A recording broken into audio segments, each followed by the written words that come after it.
नमस्कार शेतकरी मित्रांनो, मी डॉक्टर गजानन गिरे. आपले माझी शेती माझे प्रयोग या यूट्यूब चॅनलवर स्वागत आहे.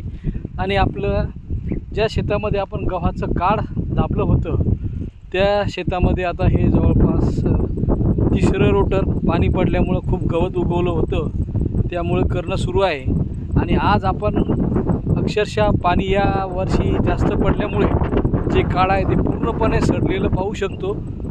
बघूया आपण या काढाचं आता काय झालेलं आहे.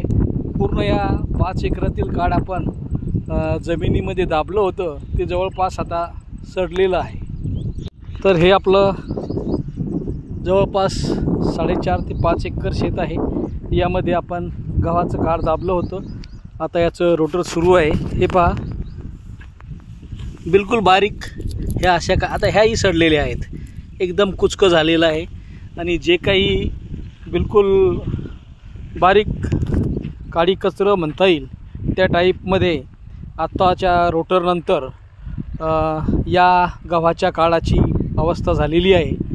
हे गव्हाचं काढ पूर्णपणे या जमिनीमध्ये यावर्षी जवळपास 5 मेपासून आमच्या भागामध्ये पाऊस सुरू होता, त्यामुळे जमिनीवर ओल फार होती.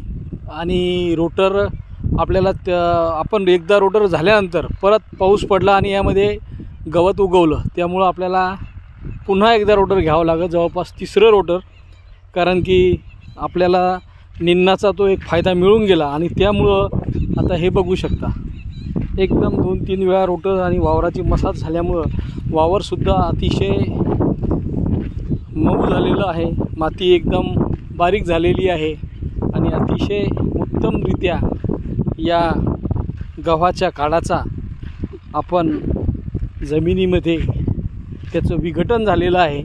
नक्कीच जमिनीचं आता हे अशा काही ठिकाणी किती बारीक तुकडे झालेले आपण पाहू शकता.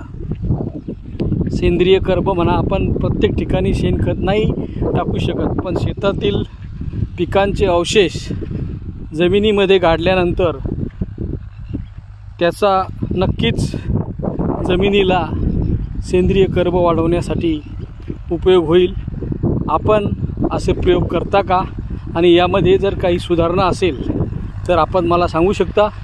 आपण अगोदर याचं गव्हाचं हार्वेस्टिंग केल्यानंतर एक पहिलं रोटर केलं, त्या रोटरनंतर आपण नागाटी केली, त्या नागाटीनंतर परत एकदा रोटर केलं आणि शेत पेरणीसाठी तयार झालं होतं. पण 5 तारखेपासून कंटिन्यू पाऊस असल्यामुळं जमिनीमध्ये तणाचं प्रमाण वाढलं आणि त्यासाठी आपण परत एकदा रोटर केलं.